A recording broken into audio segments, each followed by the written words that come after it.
Hello everyone, मैं राहुल सूर्या एक बार फिर से स्वागत करता हूं आपका अपने यूट्यूब चैनल पे। लास्ट टाइम हमने चैप्टर नंबर 2 का पार्ट 1 पढ़ा, अब ये पार्ट 2 है। लास्ट टाइम हमने चैप्टर नंबर 1 में काफ़ी सारी चीज़ें पढ़ी, जैसे कि पोषक क्या होता है, पोषक तत्व कौन कौन से होते हैं, कार्बोहाइड्रेट क्या है, प्रोटीन क्या है, वसा क्या है, इन सब के बारे में हमने डिटेल में बात की। दोस्तों, आगे बढ़ने से पहले लास्ट चैप्टर में मैंने कुछ 3 बातें बताई थी। वो 3 बातें बार बार, यही 3 बातें जो है ना, बार बार एग्ज़ाम में रिपीट होती है। कई एग्ज़ामों में इनके बारे में क्वेश्चन पूछा गया है, जैसे कि शरीर का ईंधन क्या होता है। ठीक है, शरीर का ईंधन, फ्यूल ऑफ बॉडी, बॉडी का फ्यूल क्या होता है, बॉडी का फ्यूल होता है कार्बोहाइड्रेट। क्या होता है? कार्बोहाइड्रेट। बात करें शरीर का ऊर्जा बैंक किसे कहते हैं? ठीक है, शरीर का ऊर्जा बैंक कहते हैं वसा को। किसको कहते हैं? वसा को। ठीक है, बात करें कि शरीर में वृद्धि वाला पोषक तत्व कौन सा? वृद्धि और विकास वाला पोषक तत्व है। ठीक है, तो सबसे ज़्यादा वृद्धि और विकास वाला पोषक तत्व किसे कहा जाता है? प्रोटीन को। ये तीनों बातें आप याद रखिएगा। ठीक है, कई बार कई कम्पिटिटिव एग्जाम में अलग अलग तरीके से इस क्वेश्चन को पूछा गया है। ठीक है, ओके, अब आगे बढ़ें। अब आगे बात करेंगे हम खनिज की। देखो, खनिज को हमारे शरीर, जैसे खनिज जो होता है, खनिज की आवश्यकता हमारे शरीर को अल्प मात्रा में होती है। ठीक है, ज़्यादा मात्रा नहीं चाहिए होती, बिल्कुल अल्प मात्रा में शरीर को खनिज की आवश्यकता होती है। लोहा, iodine, calcium, phosphorus, sodium, potassium कुछ महत्वपूर्ण खनिज है जिनको हमारे शरीर की आवश्यकता होती है, या शरीर को जिनकी आवश्यकता होती है। ठीक है, अब ये खनिज हमें कहाँ कहाँ से मिलते हैं? ये खनिज हमें पादपों से और जंतुओं से मिलते हैं। जैसे हम पालक खाते हैं, तो जैसे पालक से हमें क्या मिलता है? कौन सा खनिज मिलता है? पालक से हमें मिलता है आयरन मिलता है। ठीक है, पालक से कौन सा खनिज मिलता है? हमको आयरन मिलता है। तो खनिज हो गया ये। अब बात करेंगे आहारी रेशों की। देखो, आहारी रेशा क्या होता है, इसको समझते हैं। भोजन में उपस्थित रेशों को आहारी रेशे कहते हैं या रुद्रांश कहते हैं। क्या कहते हैं? रुक्षांश। भोजन में उपस्थित जो आहारी रेशे होते हैं ना, जो रेशे होते हैं, उनको आहारी रेशे कहते हैं या उनको रुक्षांश कहते हैं। क्या कहते हैं? रुक्षांश। ठीक है, इनका पाचन हमारा शरीर नहीं कर पाता। इनका पाचन क्या हमारा शरीर नहीं कर पाता। ठीक है, ये क्या करते हैं? आहारी रेशे पेट का आयतन बढ़ाते हैं, है ना, पेट को भरते हैं। जिससे क्या होता है, जैसे अपन खाना खाते हैं, फाइबर या आहारी रेशे हमारे शरीर में होंगे, जिससे खाना क्या है, अच्छे से डाइजेस्ट होता है। ठीक है, हमारे जो पेट की है ना इंटेस्टाइन्स होती हैं, उनके अंदर ये आहारी रेशे अच्छे से काम करते हैं, उनको अच्छे से क्लीन करते हैं। ठीक है, इस वजह से ना काफ़ी सारी प्रॉब्लम, जैसे गैस वाली प्रॉब्लम हुई, आजकल देखा होगा कई लोगों के गैस्ट्रिक्स रहती है, तो ये इस वजह से रहता है कि हम फाइबर नहीं लेते हैं, फाइबर की अच्छी खासी मात्रा नहीं लेते हैं। फाइबर को लेने के लिए खाने से पहले जो सलाद हम खाते हैं ना, वो फाइबर के लिए ही खाते हैं। ठीक है, समझ में आ गया? तो ये है फाइबर की कुछ बातें। अब बात करेंगे हम विटामिन की। देखो, विटामिन की बात करें, सबसे पहले ये समझेंगे कि विटामिन क्या होता है। ठीक है, विटामिन एक जटिल कार्बनिक कंपाउंड है। क्या विटामिन क्या है? एक जटिल कार्बनिक कंपाउंड। ये चीज़ समझ में आ गई। विटामिन हमारे शरीर के वृद्धि और विकास के लिए आवश्यक है। दूसरी चीज़ देखो, जो भी पोषक तत्व है वो हमारे शरीर के लिए क्या है? वृद्धि और विकास के लिए आवश्यक है। ठीक है, इतना समझ में आ गया। विटामिन से हमारे शरीर को कोई एनर्जी नहीं मिलती। जो विटामिन होता है उससे हमारे शरीर को कोई भी एनर्जी नहीं मिलती। ठीक है, हमारा शरीर केवल 2 विटामिनों को बनाता है, एक तो है विटामिन डी और एक है विटामिन के।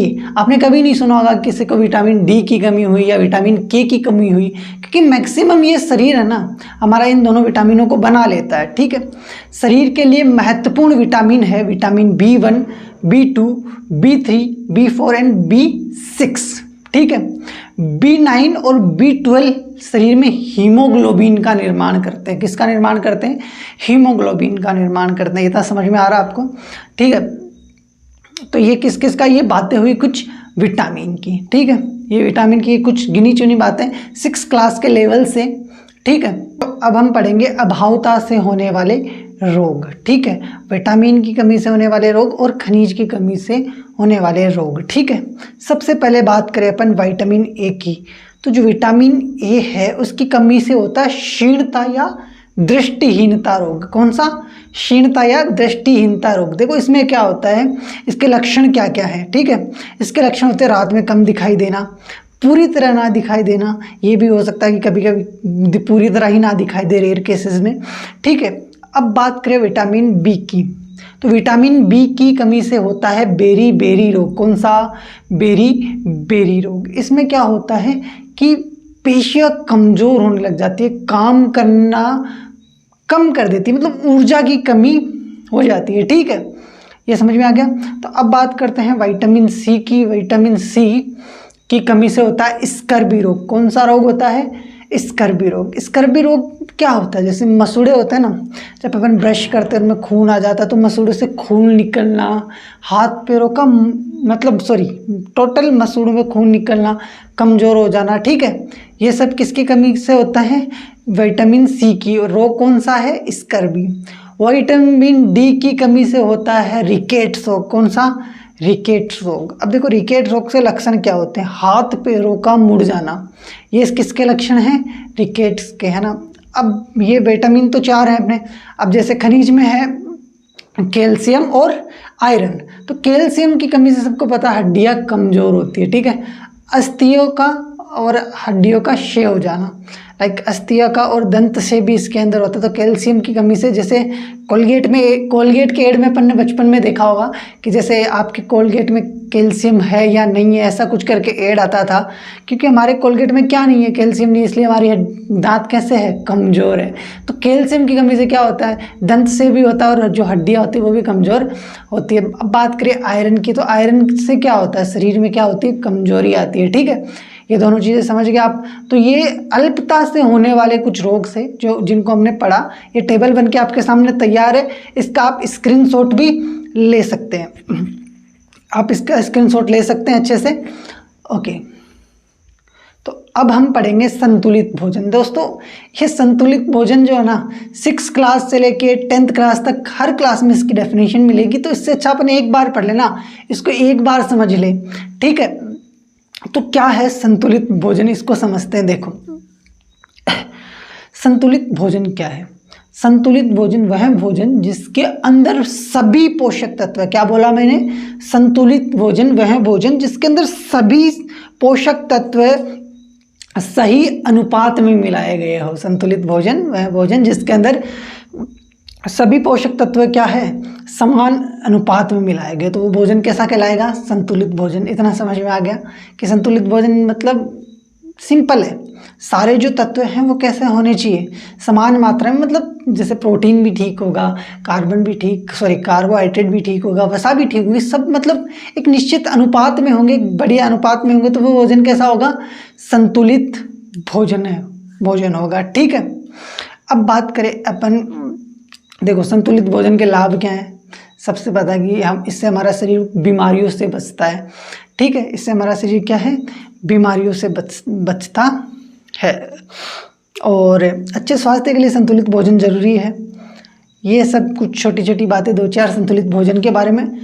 अब दोस्तों जो मैं आपको बताने वाला हूँ ना, ये 6 क्लास का टॉपिक है। अब जो मैं आपसे बात करने वाला हूँ मात्र 6 क्लास का टॉपिक, और यूपीएससी तक में आया हुआ क्वेश्चन। 6 क्लास का टॉपिक यूपीएससी में आया हुआ क्वेश्चन। 6 क्लास का टॉपिक क्या है कि कार्बोहाइड्रेट का, खाने में कार्बोहाइड्रेट का परीक्षण कैसे करते हैं। जी हाँ दोस्तों, ये 6 क्लास का क्वेश्चन और यूपीएससी तक में पूछा गया, इसलिए कहता हूँ कि बेस क्लियर करना जरूरी है, ठीक है। तो खाने में कार्बोहाइड्रेट का परीक्षण कैसे करते हैं? देखो सबसे पहले जो भी अपना खाद्य पदार्थ है उसका अपन ने पेस्ट बना लिया। क्या बनाया? पेस्ट बनाया। उस पेस्ट के अंदर अपन ने आयोडीन की बूंदें डाली। क्या? उस पेस्ट के अंदर अपन ने आयोडीन की बूंदें डाली। अगर उस पेस्ट का रंग नीला हो जाता है तो क्या होगा? उस पेस्ट का रंग अगर नीला हो जाता है, इसका मतलब क्या है? उस खाने के अंदर कार्बोहाइड्रेट उपस्थित है, उस खाने के अंदर कार्बोहाइड्रेट है। समझ में आया? क्योंकि देखो कार्बोहाइड्रेट कब उपस्थित होगा ये कैसे पता चलेगा? क्योंकि स्टार्च और आयोडीन मिलकर हमेशा कौन सा रंग देते हैं? नीला रंग देते हैं। स्टार्च प्लस आयोडीन मिलकर हमेशा नीला रंग देते हैं, ठीक है। ये हो गया कार्बोहाइड्रेट का परीक्षण। अब पढ़ेंगे हम प्रोटीन का परीक्षण। देखो अब प्रोटीन का परीक्षण कैसे करते हैं? उसी जो पेस्ट बनाया हमने, उसी पेस्ट के अंदर 2 बूंदे कॉपर सल्फेट की और 10 बूंदे कास्टिक सोडा की डालेंगे। 2 बूंदे कॉपर सल्फेट की और 10 बूंदे कास्टिक सोडा की डालेंगे हम, ठीक है। उसमें 2 बूंदे कॉपर सल्फेट की और 10 बूंदे किसकी डालेंगे, कास्टिक सोडा की। उससे क्या, उसी जो पेस्ट है उसका रंग कैसा हो जाएगा, बैंगनी हो जाएगा। कैसा हो जाएगा, बैंगनी हो जाएगा। तो इससे हमें क्या पता चलता है कि इसके अंदर प्रोटीन उपस्थित है। ये हो गया प्रोटीन का परीक्षण, ये समझ में आ गया। अगर नीला रंग, देखो शुरू में जो परीक्षण किया, अगर नीला रंग आया तो क्या, कार्बोहाइड्रेट उपस्थित है, और अगर बैंगनी रंग आया तो क्या, प्रोटीन उपस्थित है। ये दोनों परीक्षण आपको समझ में आ गए, इनको ढंग से क्लियर करना, ये बेस है, ठीक है। अब बात करें वसा का परीक्षण। देखो वसा का परीक्षण कोई ऐसे नॉर्मल सा परीक्षण है, जैसे अपन ने कभी मार्केट से या कहीं से भी कोई भी कचौरी समोसा कुछ भी लिया होगा, तो अपन ने जैसे उसको लेते हैं, उसको वो जो कागज़ में देता है उस पर तेल के धब्बे आ जाते हैं ना, जो तेल के धब्बे आना, या तो यही मतलब यही नॉर्मल सा परीक्षण होता है वसा का, कि ऐसे वसा का कैसे परीक्षण करें। जैसे किसी भी चीज़ में वसा का परीक्षण करना हो तो उसके चारों तरफ पेपर लपेट दो, अगर उस पर तेल के धब्बे आते हैं तो इसका मतलब क्या है, उसके अंदर वसा है। और वसा मतलब तेल, घी, ये सब क्या है, वसा ही के तो है, ये सोर्स ही है वसा के। समझ में आ गया। इसी के साथ आपका ये चैप्टर कंप्लीट होता है। तो नेक्स्ट वीडियो में मिलते हैं, जब के लिए जय हिंद जय भारत। और आपको ये वीडियो अच्छा लगा तो हमारे चैनल को सब्सक्राइब ज़रूर कीजिएगा और वीडियो को लाइक ज़रूर कीजिएगा। धन्यवाद।